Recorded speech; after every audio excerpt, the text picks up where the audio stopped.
है मुक्ति मग का द्वार, यही है अद्भुत आत्म शांति, यही है परमानंद अपार।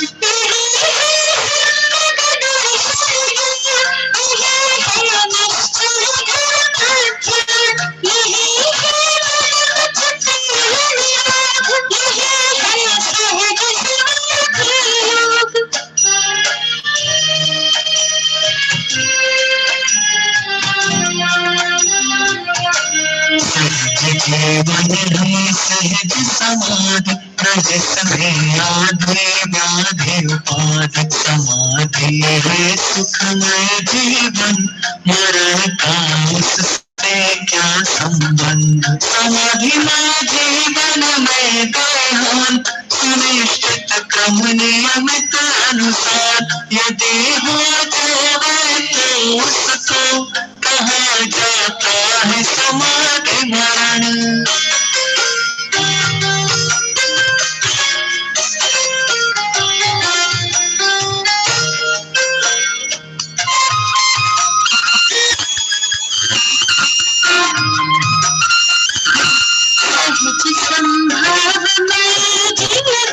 समाधि का है सम्यक रूप, मोहर क्षोभ रहित संभाव, सहज ही अद्भुत आनंद। समाधि करके बंधु जीवन करके सुधार,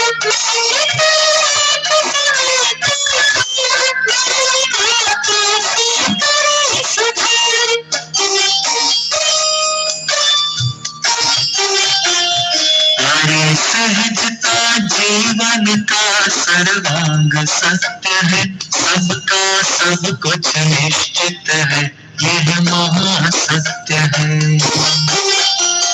सबका सब कुछ सहज स्वयं से ही होता है, अधिक कहीं क्या सब स्वकाल में ही होता है। सभी सहज ही परिणमे, अपने क्रम अनुसार, परिवर्तन संभव नहीं, करो सहज स्वीकार।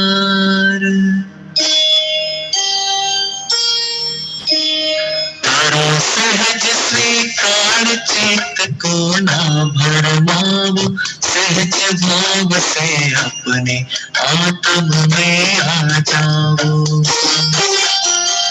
अपने को तो अपना आत्म परम शरण है, मुक्ति मार्ग में श्रेष्ठ कार्य आत्म अनुभव है।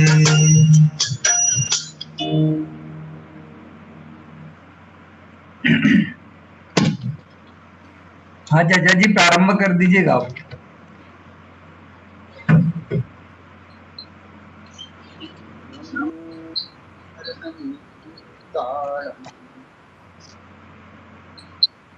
ओ सिद्धाणं नमो आयरीयाणं,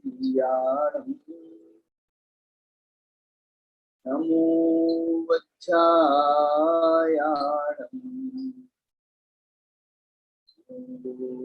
सर्वसाहुणम्।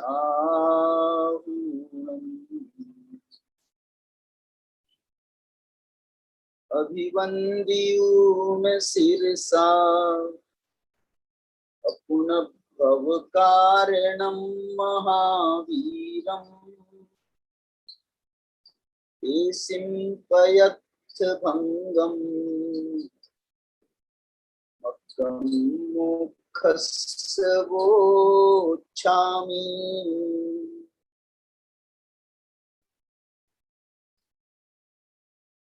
आज हमारे साथ में हमारे परम मित्र महावीर जी पाटिल और हमारे नवल गुंड जी, आप भी कर्नाटक से ही है ना भाई साहब? सभी हमारे साथ में जुड़े हैं। हमारे महेश जी तो हैं ही, अशोक भैया हैं, सीमा जी हैं। हम लोग जो हैं मोक्ष मार्ग की चर्चा यहाँ पर कर रहे हैं। और ये मोक्ष मार्ग की चर्चा जो है पंचास्तिकाय संग्रह के आधार पर यहाँ पर चल रही है। मैंने अभी मंगलाचरण भी पंचास्तिकाय का ही दूसरे अधिकार का मंगलाचरण पढ़ा था। दो मंगलाचरण यहाँ पर आचार्य भगवान ने किए। यहाँ पर जो अंतिम प्रकरण है दूसरे अधिकार का वो मोक्ष मार्ग प्रपंच चूलिका का। इसमें उन्होंने चारित्र को मोक्ष मार्ग कहा और उस चारित्र के दो भेद भी बताए। एक पर चारित्र होता है जो संसार मार्ग रूप होता है और एक स्व चारित्र होता है वो मोक्ष मार्ग रूप होता है। यहाँ पर जो स्व चारित्र की बात कर रहे हैं वो निश्चय स्व चारित्र की बात की जा रही है। दो गाथाएं पीछे पर चारित्र की हो चुकी हैं, जहाँ स्व चारित्र की भी हमने गाथाओं को पढ़ा है और उसकी टीका भी पढ़ी है। मैं आपको लेकिन इसके साथ में जो टीका के नीचे टिप्पणियां दी हैं आप देखना। ये गाथा है 159 पंचास्तिकाय संग्रह की, आपके स्क्रीन पर भी अभी आ जाएगी। 159 का नीचे जो टिप्पणियां दी हैं वो टिप्पणियों को मैं आपके सामने यहाँ पर पढ़ने वाला हूँ। इसका जो मूल हेडिंग बनाई है इस गाथा की अमृतचंद्राचार्य ने, मैं संस्कृत से आपको पढ़ रहा हूँ यहाँ पर। शुद्ध स्वचरित प्रवृत्ति पथ प्रतिपादनम एतत्। देखो इतने सारे शब्दों का एक पद बनाया है। एक पद वाक्य नहीं है, ये एक ही शब्द एक ही पद में सब आ गया। क्या कह रहे हैं? शुद्ध स्वचरित प्रवृत्ति पथ प्रतिपादनम एतत्। देखो विभक्ति इसमें जो है आखिरी में जाकर के एक विभक्ति लगी है प्रतिपादनम में, और एतत् में भी विभक्ति नहीं है। तो ये सब शब्द बिल्कुल प्योर शब्द है।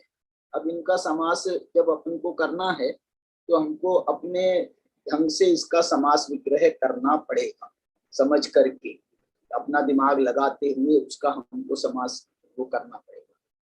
तो शुद्ध माने शुद्ध कैसा है? शुद्ध स्वचरित, जो अपनी आत्मा का चारित्र है वो शुद्ध होना चाहिए।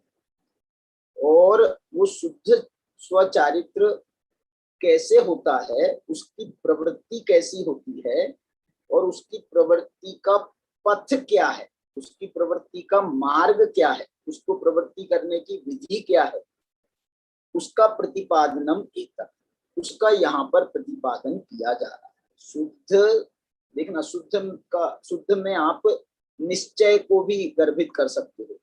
माने स्वचरित्र भी दो, मोक्ष मार्ग भी दो प्रकार का होता है ना। चारित्र को मोक्ष मार्ग कहा है, वो भी दो प्रकार का होता है। पर चरित्र माने एक तो मिथ्या पर चरित्र होता है, वो संसार मार्ग का सूचक है विशेष रूप से। और जो व्यवहार चारित्र है, वो व्यवहार चारित्र की क्या भूमिका है इसमें खूब अच्छे से इसका विवरण आने वाला है। तो वो व्यवहार चारित्र जो है वो साधन के रूप में है, निश्चय चारित्र जो है वो साध्य के रूप में है। इसलिए यहाँ पर भिन्न साध्य साधन की बात भी यहाँ पर आने वाली है। तो यहाँ पर उन्होंने जो है व्यवहार चारित्र को भी पर चारित्र में ना डालते हुए उसको भी स्वचारित्र में डाला है। लेकिन वो स्वचारित्र कैसा है बताऊं कैसा है? क्योंकि निश्चय स्वचारित्र जो शुद्ध स्वचारित्र है वो तो निश्चय शुद्ध स्वचारित्र है, और व्यवहार पर चारित्र, व्यवहार जो स्वचारित्र भी हम कहेंगे उसको, वो व्यवहार स्वचारित्र जो है वो अशुद्ध है, वो शुद्ध नहीं है। शुद्ध स्वचारित्र तो जो निश्चय है वो शुद्ध में जाता है, और व्यवहार चारित्र जो है वो अशुद्धोपयोग में जाता है। वो भले ही शुभोपयोग रूप है लेकिन है अशुद्ध। इस दृष्टि से यहाँ पर उसको, यहाँ पर शुद्ध से निश्चय स्वचारित्र को ग्रहण करना चाहिए। उसके पथ का, उसके प्रवृत्ति पथ का, प्रवृत्ति पथ माने उस मार्ग पर हम कैसे चलें, उसकी प्रवृत्ति हम कैसे करें, उसका क्या मार्ग है, उसकी क्या विधि है। यहाँ पर मार्ग कोई रास्ता तो है नहीं, अंदर ही अंदर में सब काम हमको करना है अपने पुरुषार्थ के द्वारा। तो बोल रहे हैं उसका पुरुषार्थ का क्या मार्ग है, हम पुरुषार्थ किस ढंग से अप्लाई करें कि जिससे हमको ये मोक्ष मार्ग की प्राप्ति हो सके, शुद्ध स्वचारित्र की प्राप्ति हो सके, उसका यहाँ पर प्रतिपादन किया गया है। ये 159 नंबर की गाथा में। सुदर्शन जी वो निकाल लीजिए ना ग्रंथ।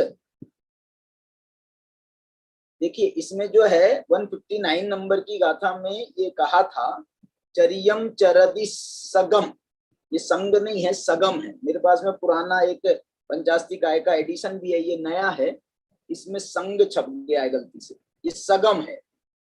चरियम चरदि सगम सोजो परद्रव्य प्रभाव रहित, परद्रव्य के प्रभाव से रहित होकर के जो अपने आत्मा का स्वकम, स्वकम माने अपनी आत्मा का जो चारित्र में चलता है, चरदि आचरण करता है, दर्शन नाण व्यपम, दर्शन और ज्ञान दोनों को, व्यपम माने दोनों भेदों को, दर्शन ज्ञान दोनों को अविकल्प रूप से अपनी आत्मा में जो लगाता है, उसमें आचरण कराता है, उसका नाम, उसको यहाँ पर शुद्ध स्वचारित्र कहा जा रहा है। ये गाथा हो गई, इसकी अपन ने बहुत चर्चा की है। मैं आपको जो है इसकी नीचे जो हिंदी दी, हिंदी नहीं, हिंदी विषय भी पढ़ सकते हैं, लेकिन संस्कृत में जो उसका जो टेस्ट है वो बहुत अच्छा है। यो ही योगींद्र, जो योगियों के इंद्र, आपको बताया था यहाँ पर योगी शब्द से, यहाँ पर मुनि भगवंतों की मुख्यता से ही यहाँ पर ये शुद्ध स्वचारित्र की बात की जा रही है। और गुरुदेव श्री ने भी इस बात को यहाँ पर, गुरुदेव श्री ने देखना जबरदस्ती जबरदस्ती करके जो है ना, जैसे चौथे गुण स्थान में हम चारित्र को सिद्ध करें, यद्यपि उसमें भी शुद्धोपयोग होता है, लेकिन उस शुद्धोपयोग को यहाँ पर मुख्यता नहीं दी गई है। ये बात गुरुदेव ने यहाँ पर इसको इसके प्रवचन में स्पष्ट भी की। गुरुदेव कहते हैं योगींद्र कहा, योगियों के जो इंद्र है। अब वो क्या करते हैं, देखो ये योगियों के इंद्र क्या करते हैं वो यहाँ पर लिख रहे हैं। समस्त मोह व्यूह बहिर्भूतत्वात् परद्रव्य स्वभाव भाव रहित आत्मा सन। क्या लिख रहे, समस्त माने संपूर्ण, मोह, मोह माने मोहिनी कर्म के जो काम है वो सब मोह है। और ये मोहिनी कर्म के काम माने मोहिनी कर्म में नहीं, मोहिनी कर्म के काम जो अपनी आत्मा में प्रतिफलित होते हैं, दर्शन मोह के रूप में, चारित्र मोह के रूप में, मिथ्यात्व के रूप में, कषायों के रूप में, उसका व्यूह, अभी व्यूह की चर्चा मैं करता हूं आपको। समस्त मोह का व्यूह बहिर्भूतत्वात्, उसको जिन्होंने बहिर्भूत कर दिया है, जिसको उन्होंने बाहर कर दिया है, या जिसको उन्होंने जिसका नाश कर दिया है, जिसका उन्होंने पराभव कर दिया है, ऐसे परद्रव्य स्वभाव भाव रहित आत्मा। उसको पराभव करने से, मोह को पराभव करने से क्या हुआ, परद्रव्य के स्वभाव रूप जो भाव होते हैं ना, माने हमारी आत्मा के जो विभाव हैं, जो आत्मा के स्वभाव रूप नहीं है, वो किसके स्वभाव रूप है, परद्रव्य के स्वभाव रूप है, उनसे रहित होता हुआ, रहित आत्मा सन, रहित आत्मा होता हुआ माने उससे रहित होता हुआ ऐसा जीव, अथवा उसका रहित आत्मक शब्द से भी लगा सकते हैं। माने भाव को बनाना हो तो परद्रव्य के भाव से रहित होता हुआ आत्मा शब्द ही है, यहाँ पर हमको आत्मा शब्द ही लेना चाहिए। इसको जैसेनाचार्य ने इसलिए यहाँ पर जीव को ग्रहण किया है, जीव वो पुरुष, जिस पुरुष ने ये काम, और ये बता भी दिया ना यहाँ पर योगींद्र, जिस पुरुष ने किया है वो कौन है, वो योगींद्र है। तो वो योगींद्र ने अपनी आत्मा को कैसा बना लिया है, बोले समस्त मोह व्यूह बहिर्भूतत्वात् परद्रव्य स्वभाव भाव रहित आत्मा सन। देखो एक इस बहिर्भूत का एक अर्थ ये भी कर सकते हैं हम कि यहाँ पर जब योगींद्र ने अपने योग के प्रभाव से उन्होंने क्या किया कि उन्होंने सारे मोह को बहिर्भूत कर दिया, माने मोह को पराभव कर दिया, मोह को भगा दिया सारी। और मोह व्यूह शब्द जो है ना, व्यूह शब्द का प्रयोग विशेष रूप से, व्यूह शब्द का प्रयोग सेना के लिए किया जाता है। सेना, जो अपनी रक्षा मंत्रालय वाली जो सेना है ना, उस सेना के लिए भी, और वो सेना जो है अपने शत्रु का पराभव करने के लिए जो एक रचना करती है ना, व्यूह रचना, माने जो प्लानिंग करती है, उस प्लानिंग का नाम है ये हमारी व्यूह रचना। और इसी प्रकार से मालूम, मोह ने भी अपनी प्लानिंग की है। मोह व्यूह, यहाँ पर मोह का व्यूह है, तो मोह ने अपनी प्लानिंग की है और उसकी पूरी की पूरी प्लानिंग वो धरी की धरी रह गई। समस्त मोह के व्यूह को बहिर्भूत कर दिया। क्या बात है। माने ये जो है ना, इनका बड़ा सुंदर इसमें संदेश दिया जा रहा है। मैं आपको ये थोड़ा सा इसका जो डिक्शनरी में यहाँ पर भी इन्होंने व्यूह शब्द का अर्थ इन्होंने भी किया है नीचे, मैं आपको पढ़ के बताता हूँ। नीचे बताना जरा, ये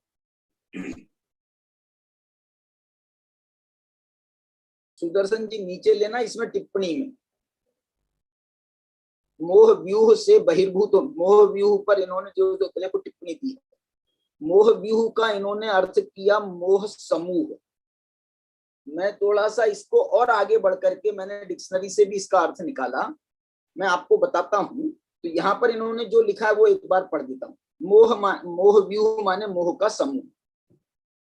जिन मुनीन्द्र ने, देखो अब वहां ऊपर योगींद्र कहा था, यहाँ पर मुनीन्द्र कह रहे हैं, जिन मुनीन्द्र ने समस्त मोह समूह का नाश किया होने से अपना स्वरूप परद्रव्य के स्वभाव रूप भावों से रहित है, ऐसी प्रतीति और ज्ञान, माने अब ये प्रतीति और ज्ञान में, माने सम्यक दर्शन ज्ञान में यद्यपि मोह के समूह का संपूर्ण नाश नहीं हुआ है, लेकिन उन्होंने जब ये निर्णय कर लिया है कि ये अपना स्वरूप परद्रव्य के स्वभाव रूप भावों से रहित है, जब उन्होंने ऐसा निश्चय कर लिया है, तो अब ये जो है ना, ये इनके पीछे पड़ गए। स्वतंत्रता हमारा जन्म सिद्ध अधिकार है, जब ऐसा निर्णय हो गया तो सारे देश के नेता जो हैं ये अब इनके पीछे पड़ गए, अंग्रेजों के पीछे पड़ गए। अब भागो यहाँ से, हमको हमारी औकात का पता चल गया है, अब तुम यहाँ से भागो, तुम यहाँ पर रहने लायक नहीं। ऐसा जो है ये है ना, श्रद्धा का ये बल आ जाता है, श्रद्धा का बल। उस श्रद्धा के बल पर उनको ये एहसास हो जाता है यदि हम अपनी धारा पर अडिग रहेंगे तो इनको एक ना एक दिन यहाँ से भागना पड़ेगा।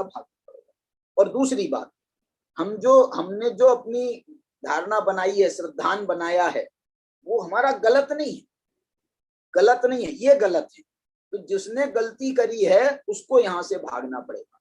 तो वो जो है उस श्रद्धान के बल पर जब चारित्र की भी प्राप्ति हो ही जाती है, सम्यक दृष्टि को के जीवन में चारित्र के बारे में ये संकेत है कि चारित्र कदाचित देर हो सकती है लेकिन अंधेर नहीं हो सकता।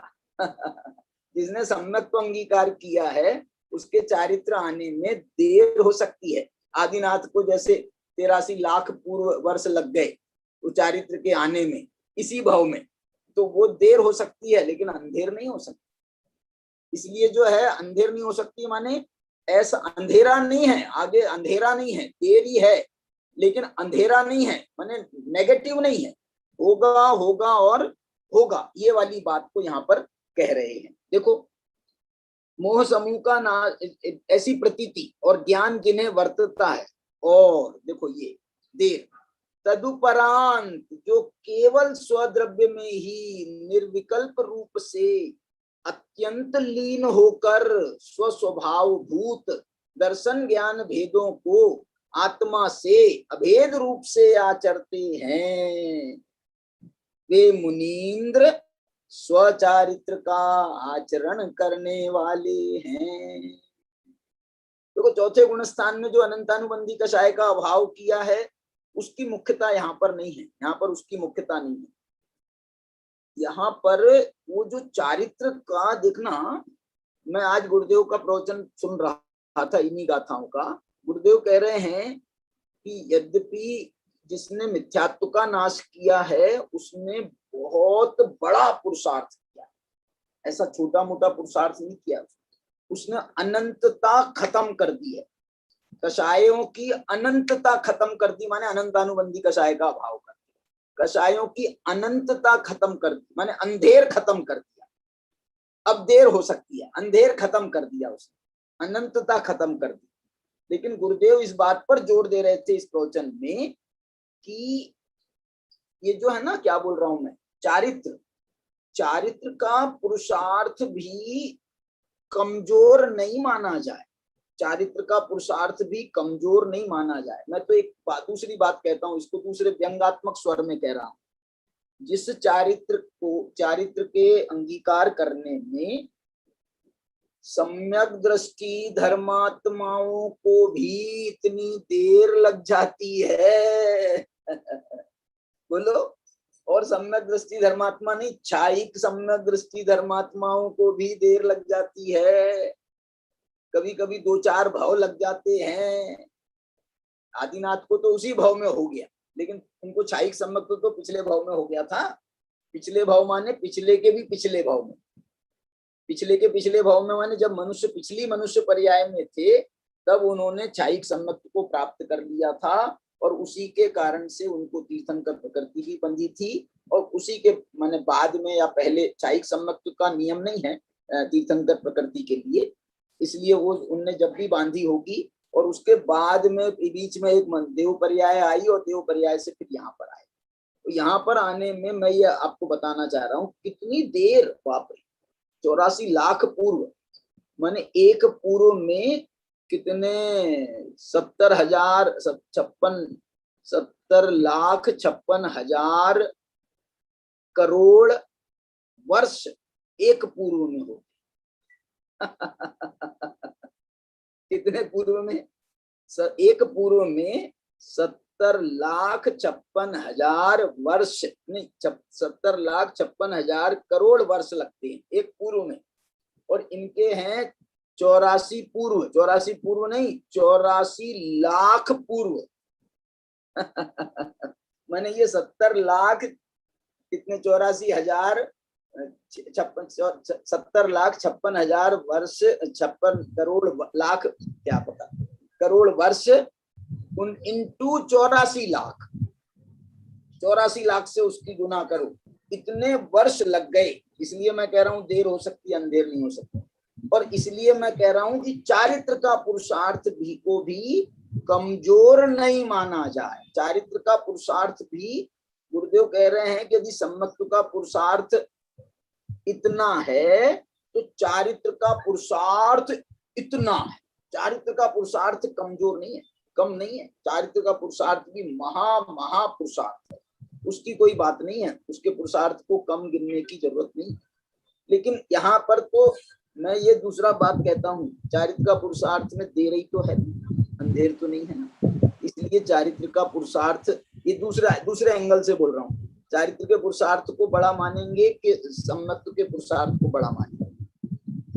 मैं दूसरा कहूँ आपको, दूसरे और अच्छी बढ़िया एक और स्टाइल में कह सकते हैं, जब तक आपने सम्यक्त्व नहीं किया जब तक सम्यक्त्व नहीं किया तो मैं सम्यक्त्व के पुरुषार्थ को महान महान महान महान महान महान स्थापित करूंगा। अनंत पुरुषार्थ, अनंतानुबंधी के नाश को करने वाला अनंत पुरुषार्थ, उसको पुरुषार्थ को महान कहूंगा। अब एक बार आपने सम्यक्त्व प्राप्त कर लिया तो अब आप कौन से उपदेश के योग्य हो बताओ। सम्यक्त्व आपको तो प्राप्त हो ही गया, आपने वाला पुरुषार्थ तो कर लिया है। इसलिए अब आपको जो है चारित्र का पुरुषार्थ ही बाकी है। इसलिए हम उस चारित्र के पुरुषार्थ की ही महिमा करेंगे ताकि आपको चारित्र के पुरुषार्थ में प्रेरणा मिले। ये स्टाइल है, ऐसा समझना चाहिए। देखो हमारे साथ में आज हमारे ये कैलाश चंद जी जुड़े हैं, हमारे विद्वान। ये हमारे जयपुर में हमारे साथ पढ़ते थे, और पढ़ते नहीं थे हम, इनके वो थे, टीचर थे ये तीसरी चौथी बैच के थे तो मैं इनका क्लास टीचर था। तो ये वो उस समय ये कैलाश चंद जी हैं हमारे, कैलाश चंद जी मलैया है ना, कैलाश चंद जी मलैया सरनेम है इनका। चलिए इनके शायद इनके ही दादाजी हैं, कोई बहुत अच्छे विद्वान थे, बहुत बड़े गहरे, आत्मानंद जी बाबा जी के नाम से प्रसिद्ध थे। माने आत्मानंद जी बाबा, और बहुत उम्र 100 साल से बड़ी उम्र पाई थी उन्होंने, और बड़े अच्छे गहरे विद्वान थे और अध्यात्म में बड़े गहरे रुचि वाले थे। तो ये बताना मैं चाह रहा हूँ, ये मोह व्यूह। मैं आपको एक व्यूह के संबंध में थोड़ा सा जो डिक्शनरी व्याकरण अपना जो शब्दकोश है उसमें इस व्यूह के बारे में क्या लिखा है वो आपको बताता हूं मैं आपको। प्राचीन काल में देखो, व्यूह व्यूह शब्द के लिए लिख रहे हैं, प्राचीन काल में युद्ध क्षेत्र में किसी रणनीति या योजना के तहत बनाई गई सेना की, चक्रव्यूह शब्द भी आता है ना, व्यूह शब्द के साथ में आप चक्रव्यूह आपको ख्याल आ जाएगा, तो वो आपको वो उसका ख्याल आ जाएगा, क्या नाम उसका, वो था ना, अर्जुन का पुत्र था, अर्जुन का पुत्र था, क्या नाम था उसका, था ना, अर्जुन का पुत्र था जो जिसने अपनी अभिमन्यु, अभिमन्यु, सॉरी अभिमन्यु। तो अभिमन्यु ने गर्भ में जब था तो अपनी माता के गर्भ में था, तब वो जो है उनको सुना रहे थे, अर्जुन जो है माता को सुना रहे थे चक्रव्यूह क्या होता है। तो वो अभिमन्यु ने उसने गर्भ में सुन करके, देखो माने ये शास्त्रकार ये भी बता रहे हैं, पुराने हमारे प्राचीन ग्रंथ, कि एक गर्भस्थ शिशु में भी कितनी क्षमता हो सकती है। आज के हमारे जो वैज्ञानिक है ना, वो इसी इशारों को लेकर के वो इस पर प्रयोग करते हैं, और उसमें प्रयोग करके यदि, ये तो हमारे शास्त्र में बात आ गई, अब यदि ये प्रयोग करके इन्होंने सिद्ध कर लिया तो ये तो पूरे वर्ल्ड फेम के वो बन जाते हैं वैज्ञानिक, उनने उसको सिद्ध करने वाली बात है। तो यहाँ पर ये जो है आईक्यू लेवल अभिमन्यु का अपने गर्भ में भी इतना था, तो उसने चक्रव्यूह को भेदने का तरीका जो अर्जुन ने बताया था वो सीख लिया था।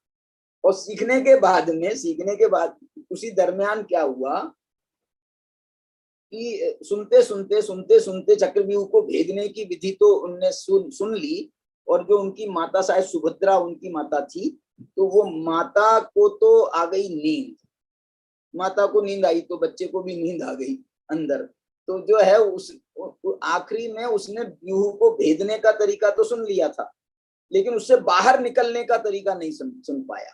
तो जब ये प्रसंग वहां पर युद्ध क्षेत्र में बन गया, अभिमन्यु वहां पर युद्ध में थे, तो उनने अब वो चक्रव्यूह सामने आया, उसके लिए ही चक्रव्यूह की रचना की थी, उसके लिए ही चक्रव्यूह की रचना की गई थी। उस चक्रव्यूह में उसने कहा मेरे को निकलना मालूम नहीं है, ये मालूम था उसको। उसके बाद भी उसने कहा लेकिन इसको भेदना जरूरी है, वरना जो है अनर्थ हो जाएगा, इसलिए उसने कहा अपनी जान की बाजी लगा करके उसने बोला मेरे को भेदना तो आता ही है, इसको भेद दूंगा तो ये बिखर जाएगा चक्रव्यूह पूरा का, इसलिए उसने भेद दिया, लेकिन उससे निकल नहीं पाया बाहर, इसलिए उसका प्राणांत हुआ वहां पर। यहाँ पर ये मोह ने भी, जैसे वहां पर कौरवों ने चक्रव्यूह की रचना की थी, ऐसे ही यहाँ पर मोह रूपी राजा ने उसने अपना चक्रव्यूह रचा है इस आत्मा को फंसाने के लिए। देखो इसमें ये जो व्यूह है ना, ये फंसाने के लिए होता है। कैसे होता है? देखो प्राचीन काल में युद्ध क्षेत्र में किसी रणनीति या योजना के तहत बनाई गई सेना की चक्करदार या कुंडलाकार स्थिति होना, उसका नाम चक्रव्यूह है। इसको कहते हैं सैनिक मोर्चाबंदी इनमें ये शब्द लिखा है, सैनिकों की मोर्चाबंदी। फिर एक और अर्थ इन्होंने लिखा है कि ये मोह रूपी सेना है ना, मोह रूपी चक्रव्यूह है, तो ये मोह का चक्रव्यूह होने के कारण इसको ये कहा, ये मोह मालूम क्या करता है, ये व्यूह रचना है सैनिकों की। तो मोह जो है ना वो अपने जाल में फांसता है। कौन से जाल में? मोह जाल में। ये मोह जाल जो है ये होता बहुत खतरनाक है, लेकिन दिखने में बड़ा प्यारा होता है। बोलो हम लोग सब जो हैं इसी मोह जाल में ही तो फंसे हुए हैं, नहीं तो अभी तक निकल नहीं जाते।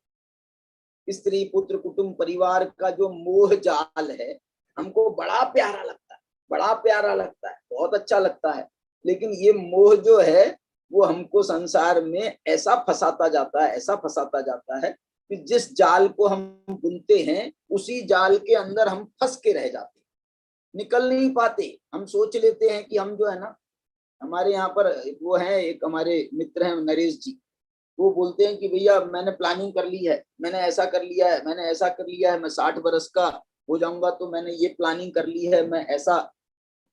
लेकिन वो जो और बढ़ाते गए अपना काम धंधा, अब काम धंधा बढ़ाते गए तो तुमने अपना जाल खुद बुना है। बोले यार अब ये मैं कैसे निकलूं, अब मैं कैसे निकलूं, अब कैसे निकलूं। बोले भाई साहब ये तो बनाने के पहले सोचना था और बनाने के बाद भी चक्रवर्ती सम्राट जो होता है, ये चक्रव्यूह जैसे होता है, ऐसा चक्रवर्ती सम्राट इस चक्रव्यूह को भेदने वाला होता है। तो वो चक्रवर्ती सम्राट जो है उसके बाद भी उससे बाहर निकल जाता है। 96,000 रानियां, कितने पुत्र और कितना वैभव और कितना कितने वो 6 खंड की विभूति, उसको भी बहिर्भूतत्व, उसको भी तोड़ता हुआ फोड़ता हुआ वो उसके बाहर निकल जाता है। ये जो है उसका पावर है। इसके लिए व्यूह बनाने में उतना पावर नहीं है, ये व्यूह को तोड़ने में जो पावर की आवश्यकता है वो ये हमारे योगींद्रों ने किया है। देखो योगींद्र क्या कह रहे हैं, ये मोह का चक्रव्यूह भाई साहब बुनने वाले तो आप हो गृहस्थों, हे गृहस्थों तुम लोग ये चक्रव्यूह बनाने वाले, और हम इस चक्रव्यूह को भेदने वाले हैं योगी। हम इस पे चक्रव्यूह को भेदने वाले तो हमने अपने लिए तो भेद दिया इसको, और तुमको भी इस चक्रव्यूह को भेदने का मार्ग हम बता रहे हैं, जैसे अर्जुन ने अभिमन्यु को बताया था। तो वो जो है ना चक्रव्यूह को भेदने का मार्ग बता रहे हैं। देखो उसका बहुत बड़ा, माने जो कौरवों से जीत हुई है पांडवों की, उसमें इस अभिमन्यु के चक्रव्यूह को भेदने का जो उपक्रम था उसने बहुत बड़ा रोल अदा किया है। आप ऐसा भी कह सकते हो, यदि अभिमन्यु नहीं जीतता तो ये पता नहीं पांडव जीतते कि नहीं जीतते। तो वो अभिमन्यु का वो रोल है। मैं ये इसको इस बात से कह रहा हूं, ये दर्शन मोह का जो व्यूह है, उस दर्शन मोह के व्यूह को भेदने का ये वो है उपाय, माने इतना बड़ा उसका महत्व है कि यदि ये नहीं होता तो पता नहीं ये मोह रूपी सेना को ये योगींद्र भी उसको भेद पाते कि नहीं भेद पाते, पता नहीं भेद ही नहीं सकते भाई साहब। दर्शन मोह के भेद के बिना चारित्र मोह का भेदना संभव ही नहीं। अरे संभव तो छोड़ो, आंशिक रूप से भी सम्यक दर्शन के बिना चारित्र को आंशिक रूप से भी ग्रहण नहीं किया जा सकता। आप बोलोगे साहब हमने तो बहुत देखे हैं। बोले साहब वो सब कहने का चारित्र है, कहने का मात्र उपचार मात्र है चारित्र, वो वास्तविक चारित्र का अंश भी नहीं है सम्यक दर्शन के बिना। सम्यक दर्शन के बिना उसका अंश भी नहीं होता, ये बता रहे हैं। देखो इसके लिए एक शब्द इन्होंने लिया है, ये मोह व्यूह को ध्यान में रख करके मुझे लगता है भूल भुलैया। ये मोह व्यूह के लिए ये भूल भुलैया शब्द बहुत अच्छा है।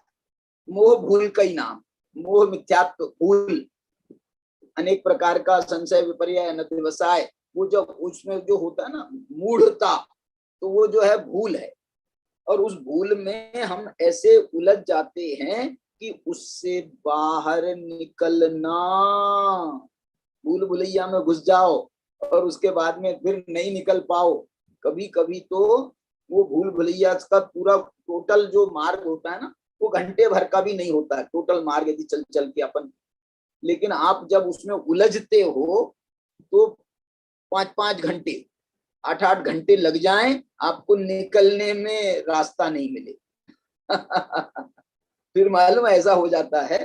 तो जो उनकी वो रहती है ना, माने जो भूल भुलैया के संचालक हैं, उनको मालूम है कि भैया बहुत सारे लोग फंसे मिलेंगे, तो जब बंद करने की समय आता है तो वो लोग अपने कर्मचारियों को भेज देते हैं, बोले भैया जितने भी फंस गए हों बेचारे उनको तुम बाहर निकाल के ले आओ, नहीं तो इनको क्या करेंगे, पलेंगे यहीं पर, गड़बड़ हो जाएगा कुछ ना कुछ, नहीं तो इनके खाने पीने की व्यवस्था हमको करनी पड़ेगी। इसलिए तुम इनको बाहर निकाल के ले आओ, भैया इनका टाइम हो गया बाहर निकलने का, खूब घूम लिया। ये भूल भुलैया शब्द का प्रयोग भी मोह व्यूह के लिए बहुत सुंदर प्रयोग है। एक तीसरा इन्होंने मालूम क्या बहुत अच्छा अर्थ किया है, किसी व्यक्ति को, देखना मैं ये मोह व्यूह के साथ में कैसे जोड़ रहा हूं, किसी व्यक्ति को फंसाने या हानि पहुंचाने के लिए बिछाया गया जाल। मालूम पुराने जमाने में और आज भी एक मालूम आपने सुना होगा, क्या बोलते हैं वो, एक हनी ट्रैप। आजकल एक हनी ट्रैप की बातें सुनते हैं हम। हनी ट्रैप, वो अधिकारी को हनी ट्रैप में फंसाया गया, उस नेता को हनी ट्रैप में फंसाया गया। हनी ट्रैप क्या होता है? हनी ट्रैप भी ये अपने विरोधी को फंसाने का ये भी एक जाल है। सेना अलग ढंग से फंसाती है और जो है ये हनी ट्रैप अलग ढंग से फंसाता है। हनी ट्रैप क्या है? हनी ट्रैप है किसी सुंदर महिला को, किसी अधिकारी को फंसाने के लिए, उसको जाल में फंसाने के लिए। और पुराने जमाने का तो हनी ट्रैप जो था मालूम कौन सा था? वो था ना, वो जहर की बुझी महिलाएं, क्या बोलते हैं उनको, विष कन्याएं। वो विष कन्याओं को लगा दिया जाता था और वो विष कन्या अपने जाल में फांसती थी, अपने साथ में आलिंगन करवाती थी, सब कुछ करवाती थी, लेकिन उस विष का, उसका एक एक कण जो है पूरा विषमयी था। उसने चुंबन लिया तो आपका समझो आप गए काम से, आप गए काम से। मतलब उसका पूरा शरीर विषमय, विष कन्या माने पूरा शरीर का अंग अंग उसका विष से भरा है, उसकी थूक विष से भरी है। जो अभी कोरोना चल गया ना आपका थूक से, ये पुराने जमाने का कोरोना है। उसने यदि उसका थूक तुम्हारे को संपर्क में आ गया तो आप समझ लो गए। ऐसा ये जो है ये विष कन्या जैसा काम था। तो ये अपने शत्रु, ये जो कितना बढ़िया कह रहे हैं, व्यूह, मोह व्यूह। वो मोह व्यूह के लिए समझ लो कह रहे हैं, किसी व्यक्ति को फंसाने के लिए, माने ये आत्मा को अपने जाल में फंसाने के लिए ये मोह रूपी राजा ने ये व्यूह रचना की है। कितनी सुंदर व्यूह रचना की, दर्शन मोह की से, चारित्र मोह से। और देखो मैं इसको और आगे बताना चाहता हूं। आप यदि गुणस्थान परिपाटी में देखो ना, गुणस्थान परिपाटी में, तो गुणस्थान परिपाटी में दर्शन मोह आपसे कहाँ, कौन से गुणस्थान में टकराएगा? चारित्र मोह आपको कौन से गुणस्थान में टकराएगा? चारित्र मोह में के 4 भेद हैं, अनंतानुबंधी, अप्रत्याख्यान, प्रत्याख्यान, संजुलन। कौन से गुणस्थान में आपसे वो टकराएगा? फिर उसमें भी क्रोध मान माया लोभ के भेद हैं। वो क्रोध मान माया लोभ आपके कैसे नष्ट होंगे? मतलब इसकी मोह की भी पूरी व्यूह रचना है जो गुणस्थान दर गुणस्थान सामने आती है। और ये योगींद्र जो हैं, इनको उसका इतना विवेक है कि देखो अभी जो है मैं पहले गुणस्थान में हूं तो सबसे पहला सामना हमारा दर्शन मोह से पड़ेगा। दर्शन मोह का नाश करने के बाद में हमारा सामना अप्रत्याख्यानावरण क्रोधमान माया लोभ से पड़ेगा, मोह का व्यू। फिर उसके बाद में हमारा सामना प्रत्याख्यानावरण क्रोधमान माया लोभ से पड़ेगा। उसके बाद हमारा सामना संजुलन क्रोधमान माया लोभ से पड़ेगा। उसको नाश करने के लिए हमको ये व्यूह रचना करनी पड़ेगी, श्रेणी आरोहण करना पड़ेगा।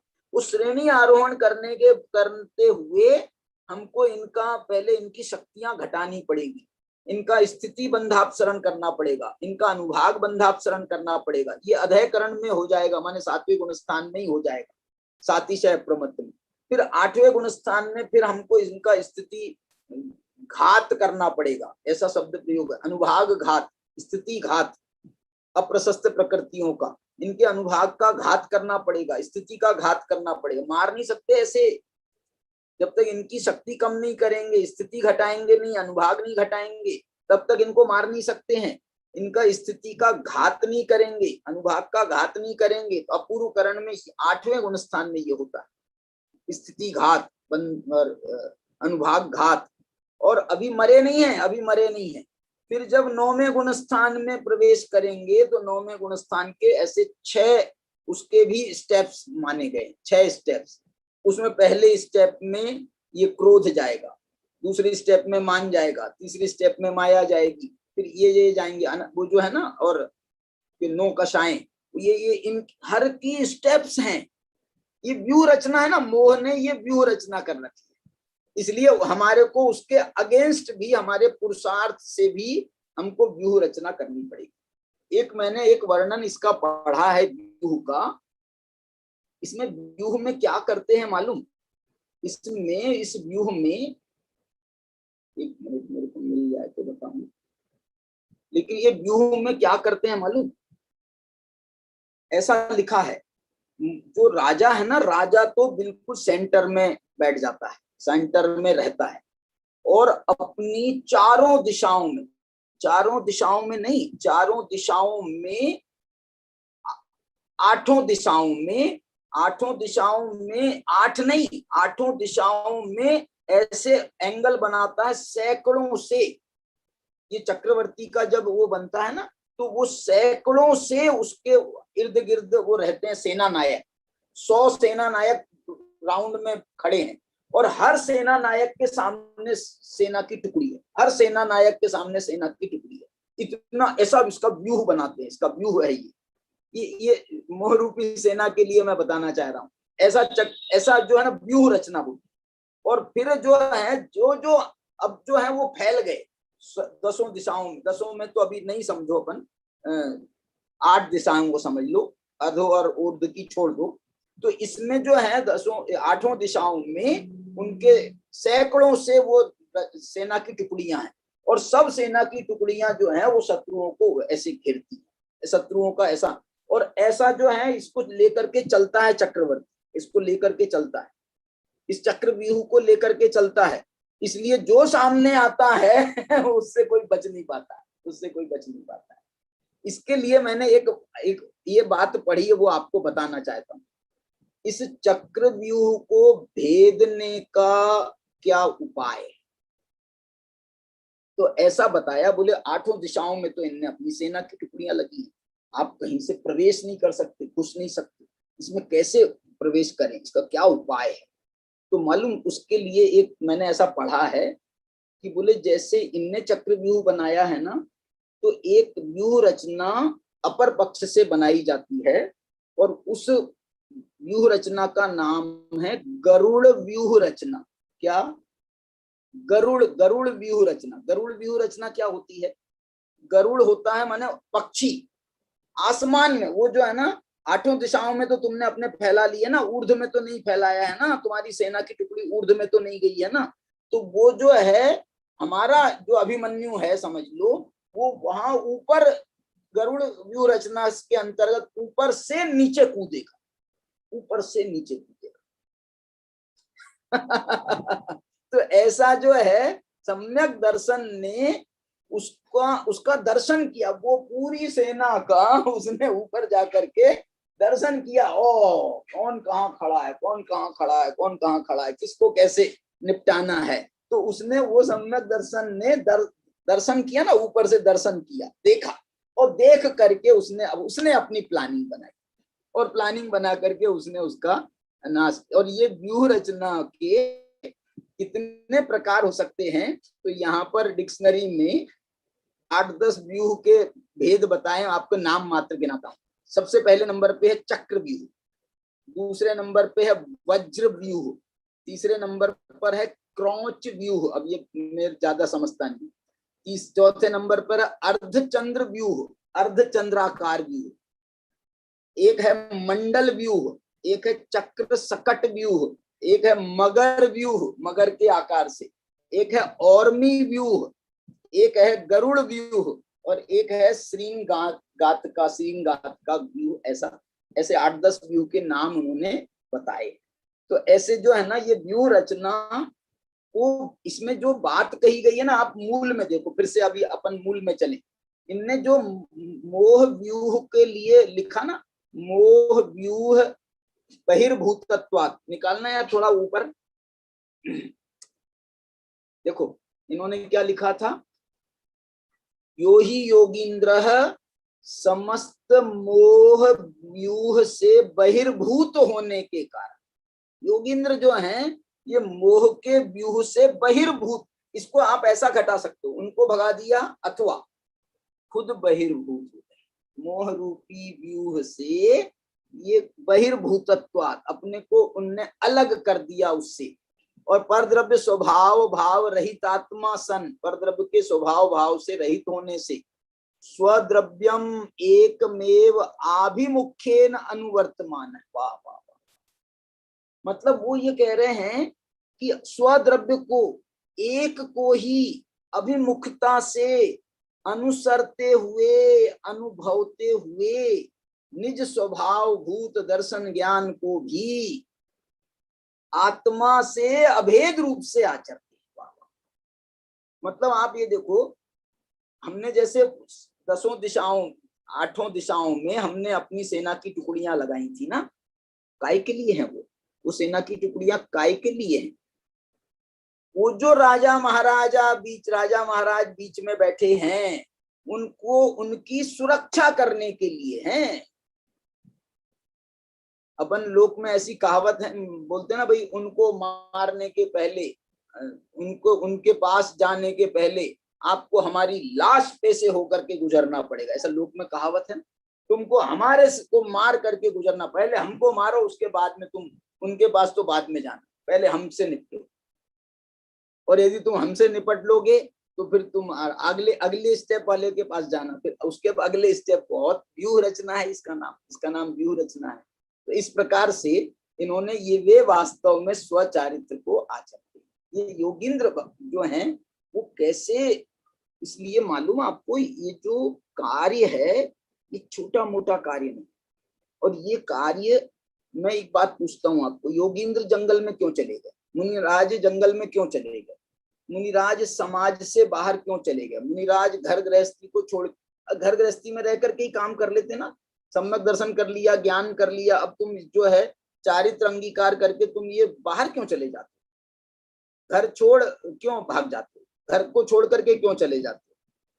तो बोले ये काम घर में बैठ करके नहीं हो सकता। इस काम के लिए जो एकाग्रता चाहिए, वो एकाग्रता आपके घर। आप एक बात पूछूं मैं आपसे, आप जॉब करते हो, आजकल तो कोरोना ने तो घर से जॉब करना सिखा दिया, नहीं तो आपको जो है वो जो काम कराने वाले हैं जिसके यहाँ आप काम कर रहे हो, वो अपने ऑफिस में क्यों बुलाते हैं? आप ऐसा भी तो बोल सकते हो, साहब मैं अपने घर में बैठ के काम कर लूंगा, मैं अपने घर में बैठ के कर लूंगा काम। तो वो यही कहते हैं ना कि भैया घर में बैठ के काम करने का हमने देख लिया है कितना काम होता है, घर में बैठ के काम करने का हमने देख लिया कितना काम होता है, इसलिए जो है वो घर में बैठ करके काम नहीं होता है, हमने ये निर्णय निकाला है, इसलिए आपको यहीं आना पड़ेगा, हमारा नौकरी करना है तो तुमको यहीं आना पड़ेगा। ऐसे ये मोक्ष मार्ग की यदि आपको प्रक्रिया पूरी करनी है तो वो भगवंत कहते हैं जिस पंथ चले भगवंत वही आचरिए। भगवंत, अरे तीर्थंकर आदि घर छोड़ करके वो गए, कहा ना वो तीर्थंकर क्यों त्यागे, काहे को शिव साधन करते संयम सो अनुरागे। यदि घर में ही बैठ के सब काम हो जाता तो तीर्थंकर क्यों त्यागे, तीर्थंकर क्यों ये घर को छोड़ करके गए? माने आपको ये बहुत महत्वपूर्ण बात पर ये इशारा है, बहुत महत्वपूर्ण बात पर। माने वो काम इतना, देखो और बहुत गहराई में जाए हम, ये तो आपका बहुत छोटे मोटे काम है ऑफिस में जो काम होते हैं, वो जो वैज्ञानिक बड़े बड़े अनुसंधान कर रहे हैं, इनकी बात जरा सी लीक नहीं होनी चाहिए, ये होना नहीं चाहिए, ऐसा नहीं होना चाहिए। बताओ ये 40 लाख आदमी मर गया पूरे विश्व का, और उसके बाद में मूल का पता नहीं चल पा रहा है कि ये कहाँ हुई है घटना, कैसे हुआ है, ये वहां से चाइना से निकला है कि यहाँ से निकला है कि वहां से निकला है। अभी इसी पर माने बड़े बड़े अमेरिका जैसे अनुसंधान कर रहे हैं, हजारों से इनने आदमी लगा रखे हैं उसका, उस पर जासूसी करने के लिए, उसके बाद उसकी थाह नहीं मिल रही। आप माने आप इसकी गहराई में जाना पड़ेगा, मैं ये कहना चाह रहा हूँ। तो जैसे उनने बड़ी सूक्ष्मता के साथ में अपना काम किया है, ऐसे आपको भी उतनी ही पैनी दृष्टि से उसका उसका वो निकालना पड़ेगा। इसलिए इस पैनी दृष्टि के लिए, एकाग्र चिंता के लिए, मार्ग को खोजने के लिए, ये मार्ग जो है जंगल में जाना पड़ेगा भाई साहब। आपको जंगल माने हमारे मुनिराजों की प्रयोगशाला, जंगल में जाना पड़ेगा। आप जंगल से कुछ गलत अर्थ निकाल रहे मैंने हम ऐसे ही समझते नहीं, जंगल में जाए बिना नहीं होता। जंगल में कोई वो है क्या, लड्डू पेड़े बट रहे हैं जंगल में? लड्डू पेड़े नहीं बट रहे जंगल में, वो वहां पर जो एकांत मिलेगा, गुप्त नियम सार में कहा है, गुप्त रहजन भोगते, गुप्त होकर के। आपको देखो इसमें दो बातें हैं, एक तो अनुसंधान करना है, आपकी एकाग्रता आपको वहीं मिलेगी। दूसरा उसका जो अतीन्द्रिय आनंद आएगा, उस अतीन्द्रिय आनंद को भोगने के लिए भी तो आपको बिल्कुल स्वतंत्रता चाहिए, मैंने अलग रहना आवश्यक है, गुप्त रहना। उसके गुप्त देखो, आनंद को भी भोगा जाता है तो गुप्त रह करके, भोग के आनंद को भी। हमारे घर में 4 लोग बैठे हैं, हमारे मित्र, और हम जो है भोजन करने बैठते हैं, मजा ही नहीं आता है, भोजन का आनंद ही नहीं आता है, क्योंकि बातें करते रहते हैं। तो हमने क्या खा लिया कुछ पता ही नहीं चलता, रसगुल्ला खाया कि पेड़ा खाया कि लड्डू खाया, पता ही नहीं चलता। उसके लिए भी हमको जैसे एकाकी रहना आवश्यक है, अलग रहना आवश्यक है, तब हम जाकर के उसका स्वाद आनंद ले सकते हैं। ऐसा यहाँ पर ये योगींद्र जो हैं, उन्होंने मार्ग ऐसा ही अपनाया। इसलिए ये देखो, अब इसके बाद में जो इनने कहा, इस प्रकार शुद्ध द्रव्य के आश्रित, इसमें शुद्ध द्रव्य का एक बड़ा विशेष अर्थ किया है। वो ये अर्थ किया इन्होंने नीचे टिप्पणी में कि यहाँ निश्चय नय का विषय शुद्ध द्रव्य, शुद्ध पर्याय परिणत द्रव्य है। देखना नीचे, इसके नीचे निकालना भैया थोड़ा, जो दूसरे नंबर की टिप्पणी है उसमें ये कह रहे हैं वो कि निश्चय नय का विषय शुद्ध द्रव्य अर्थात शुद्ध पर्याय परिणत द्रव्य है। अर्थात अकेले द्रव्य की शुद्ध पर्याय है, जैसे कि निर्विकल्प शुद्ध पर्याय परिणत मुनि को निश्चय नय से मोक्ष मार्ग कहते हैं। मतलब इस प्रकार से इसमें उन्होंने इसका अर्थ बताया। देखो ये 2 नंबर की टिप्पणी में उन्होंने द्रव्य, शुद्ध द्रव्य माने वो त्रिकाली ध्रुव भगवान आत्मा को भी कहते हैं, लेकिन यहाँ जो शुद्ध द्रव्य लेना चाहिए उसके लिए उन्होंने ये कहा कि शुद्ध पर्याय परिणत द्रव्य, उसको यहाँ पर ग्रहण करना चाहिए। क्योंकि शुद्ध निश्चय नय ऐसा भी होता है ना कि जो एक शुद्ध पर्याय से परिणत आत्मा को विषय बनाने वाला शुद्ध नय होता है, एक देश शुद्ध पर्याय को विषय बनाने वाला होता है, पूर्ण शुद्ध पर्याय को विषय बनाने वाला होता है। तो यहाँ पर वही नय लेना चाहिए, ये इन्होंने बताया। एक इन्होंने भिन्न साध्य साधन की बात जो उसमें ऊपर आई है, उसके लिए भी एक बहुत अच्छी बात कही है। एक तो अभिन्न साध्य साधन, एक भिन्न साध्य साधन। पहले देखो 3 नंबर पे अभिन्न साध्य साधन की बात करी है, तो ये अभिन्न साध्य साधन क्या होता है, ये बहुत अच्छा। और भिन्न साध्य साधन क्या होता है, ये भी एक 4था नंबर का भी टिप्पणी पढ़ने लायक है। जिस नय में साध्य और साधन अभिन्न हो, वाह, जो साधन है वो ही साध्य, तो अलग अलग ना हो, आत्मा साधन है और आत्मा ही साध्य है, तो ये अभिन्न साध्य साधन बनेंगे। और भिन्न साध्य साधन किसको कहते हैं, जैसे हम उदाहरण के लिए मैं कह रहा हूँ, ये शरीर के माध्यम से व्रत करना, शरीर के माध्यम से तपस्चरण करना, तो ये शरीर जो है ये आत्मा से भिन्न चीज है। तो शरीर के माध्यम से तप करने को आपने मोक्ष मार्ग कहा, तो आत्मा का मोक्ष होना है कि शरीर का मोक्ष होना है? यदि शरीर का मोक्ष होना होता तो फिर अभिन्न साध्य साधन हो जाता, शरीर से तप किया और शरीर को मोक्ष हुआ। लेकिन यहाँ तो आत्मा का मोक्ष करना है, तो भी इसको व्यवहार नय के विषय होने के कारण इसको भिन्न साध्य साधन भी स्वीकार किया। देखो, जिस नय में साध्य और साधन अभिन्न हो वह यहाँ निश्चय नय है। जैसे कि निर्विकल्प ध्यान परिणत, वाह, ये अभिन्न साध्य साधन को बोला। निर्विकल्प ध्यान परिणत माने शुद्ध, देखो ये फिर से कोई मिस्टेक है यहाँ पर, छोड़ दो पुस्तक को। निर्विकल्प ध्यान परिणत मुनि को निश्चय से मोक्ष मार्ग है। ये शुद्धात्म होना चाहिए। शुद्धात्म श्रद्धान ज्ञान चारित्र परिणत मुनि को निश्चय से मोक्ष मार्ग है, क्योंकि यहाँ मोक्ष रूप साध्य है और मोक्ष मार्ग रूप साधन है। दोनों एकता है दोनों में, इसलिए यहाँ पर ये अभिन्न साध्य साधन हुआ। अब एक बात इसमें और आई है, और वो आई है स्वपर हेतुक। देखो ऊपर ये टिप्पणी दी है ना, ऊपर 4 नंबर की, स्वपर हेतुक।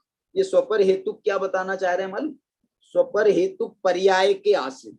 इसमें ये बात बताना चाह रहे हैं कि पर्याय 2 प्रकार की होती है। कौन सी 2 प्रकार की? एक पर्याय तो होती है स्वपर हेतुक, और एक पर्याय होती है अकेले स्वहेतुक। ध्यान देना, 2 प्रकार की पर्याय, एक स्वपर हेतुक पर्याय और एक कौन सी पर्याय? स्वहेतुक पर्याय। स्वपर हेतुक पर्याय में किसे कह रहे हैं?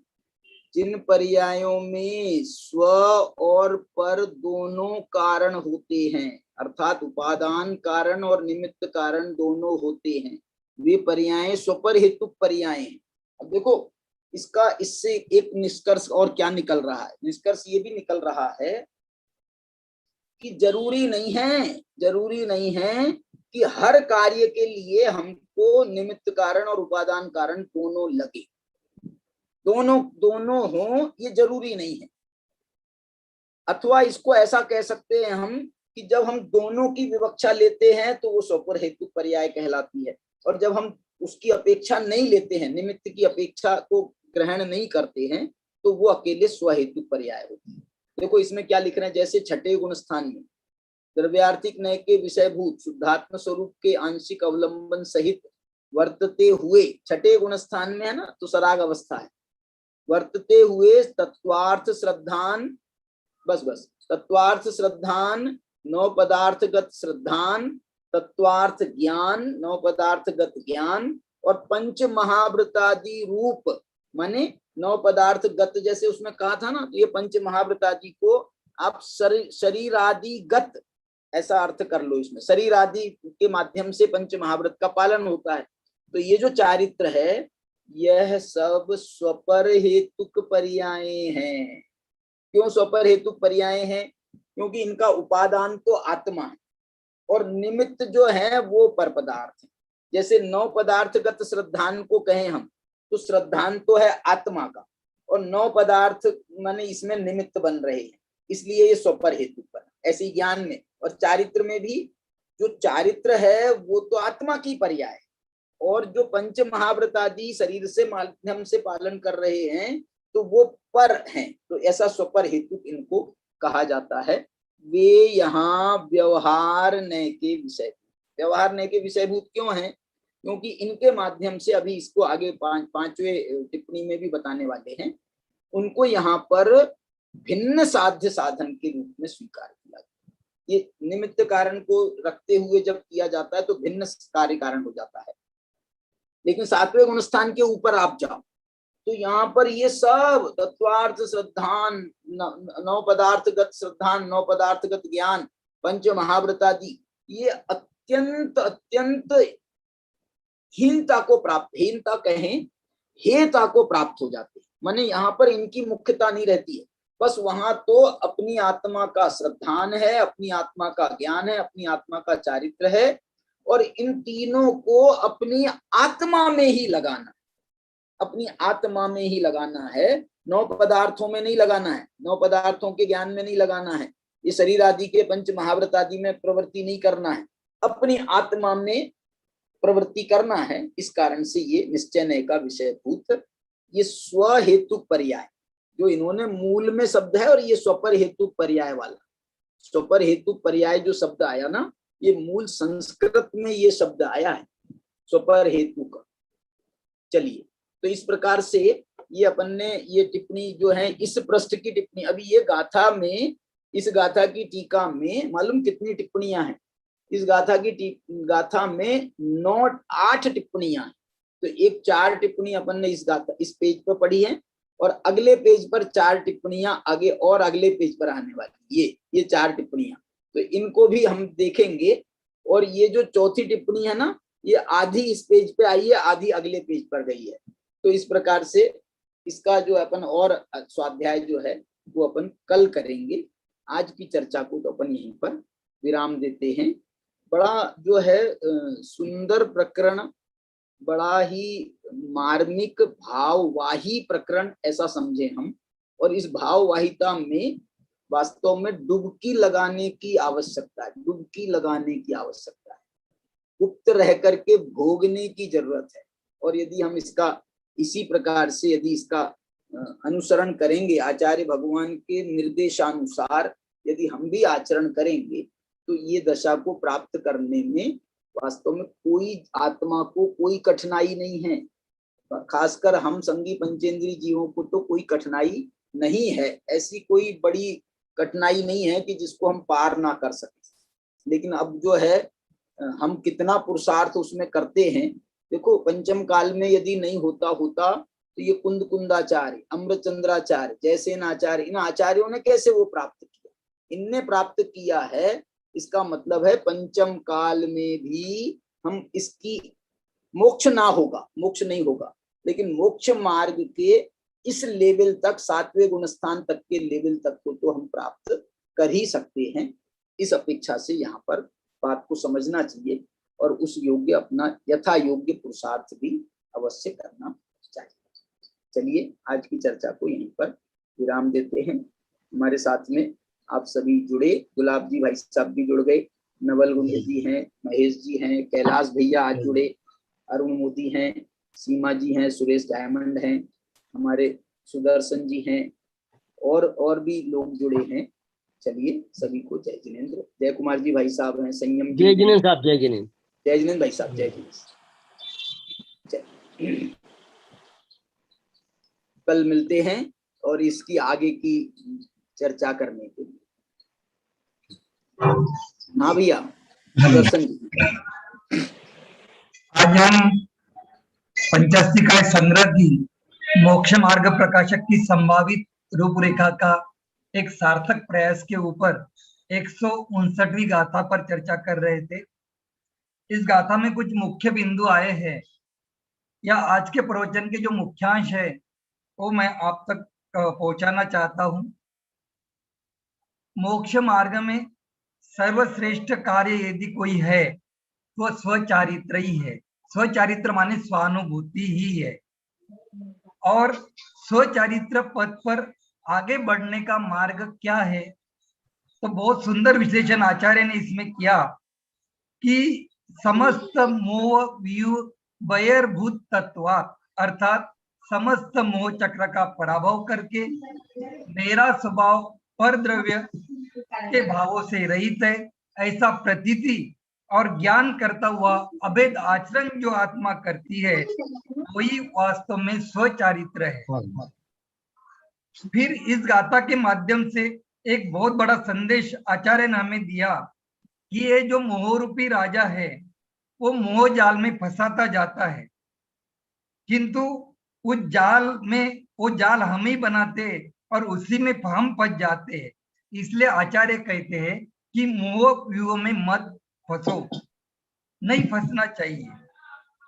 फिर आगे चर्चा आई कि दर्शन मोह और चारित्र मोह, दर्शन मोह को भेदे बिना चारित्र मोह का भेदना असंभव है, अर्थात सम्यक दर्शन की प्राप्ति के बिना सम्यक चारित्र प्राप्त नहीं हो सकता।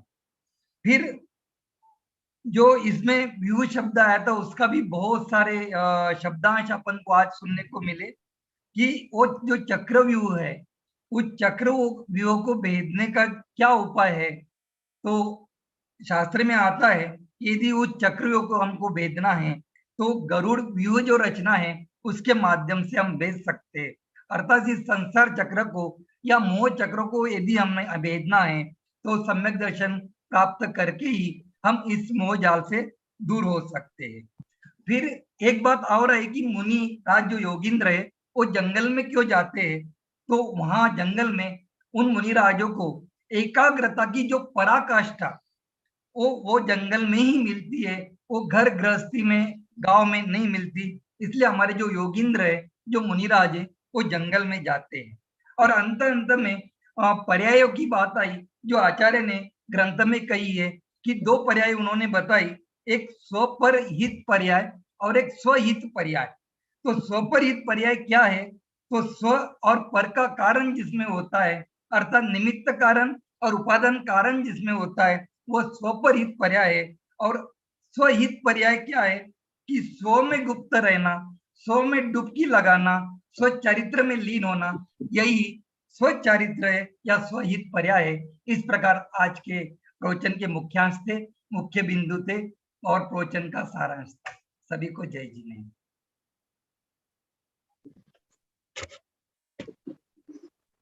अनम्यूट है चाचा, आवाज नहीं आ रही आपको?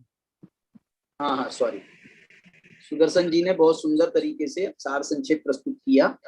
और स्वपर हेतु पर्याय और स्वहेतु पर्याय, माने पर्यायों के दो जो तरीके की पर्यायों का कथन जो है वो यहाँ पर और अमृत चंद्राचार्य की टीका में आया है। अमृत चंद्राचार्य की टीका में आया है, ये बहुत मार्मिक। स्वपर प्रत्यय पर्यायाश्रितम, स्वपर प्रत्यय शब्द का डाला है और स्वपर प्रत्यय के बाद में स्वप्रत्यय, स्वपर प्रत्यय को छोड़ करके स्व प्रत्यय में जब जाएंगे तो ही वास्तव में हम निश्चय मोक्ष मार्ग को प्राप्त कर सकेंगे। चलिए जिनवाणी स्तुति करेंगे। हाँ जी सुरेश भैया, जिनवाणी स्तुति कराओ।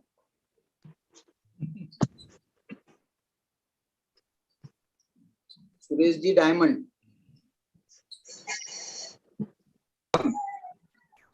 क्या जिनवाणी जवान के ज्ञान ते जे लोकालोक तो वाणी मस्तक नमो सदा देत हो। 9 बार नमस्कार मंत्र पढ़े।